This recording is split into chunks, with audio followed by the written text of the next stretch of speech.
உங்கள் பகுதி செய்திகள் இடம்பெறும் நியூஸ் 25. கும்பகோணம் நீதிமன்றத்தில் குடியரசு தின விழா.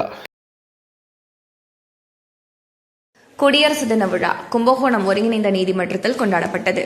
கூடுதல் மாவட்ட அமர்வு நீதிமன்ற நீதிபதி ராதிகா அவர்கள் கொடியேற்றினார். கும்பகோணத்தில் இந்திய குடியரசு தின விழா கொண்டாடப்பட்டது. இதனை ஒட்டி அமைக்கப்பட்டிருந்த கொடிமரத்தில் தேசிய கொடியேற்றப்பட்டது. தேசிய கொடியை கூடுதல் மாவட்ட அமர்வு நீதிமன்ற நீதிபதி ராதிகா அவர்கள் தேசிய கொடியை ஏற்றி வைத்து உறுதிமொழி எடுத்தார். இந்த விழாவில் நீதிபதிகள் மணிகண்டராஜா, விஜய் ஆனந்த், மகாலட்சுமி, வக்கீல் சங்க தலைவர் ராஜசேகர், செயலாளர் கர்ணன், ஜாக் கூட்டமைப்பு துணை செயலாளர் வெங்கடேசன், வக்கீல் சங்க துணை செயலாளர் ஐயப்பன், அரசு வழக்கறிஞர் அசோகன், விஜயகுமார் மற்றும் வழக்கறிஞர்கள் விவேகானந்தன், கென்னடி கண்ணன், சரவணன், மாணிக்கம், ராஜசேகர், ஜான் கென்னடி, சிவசுப்பிரமணியன் உள்ளிட்ட ஏராளமான வழக்கறிஞர்களும் நீதிமன்ற ஊழியர்களும் அலுவலர்களும் கலந்து கொண்டனர்.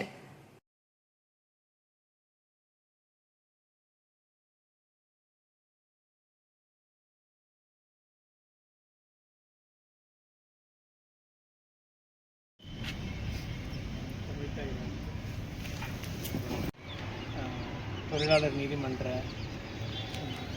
தலைமை நிர்வாக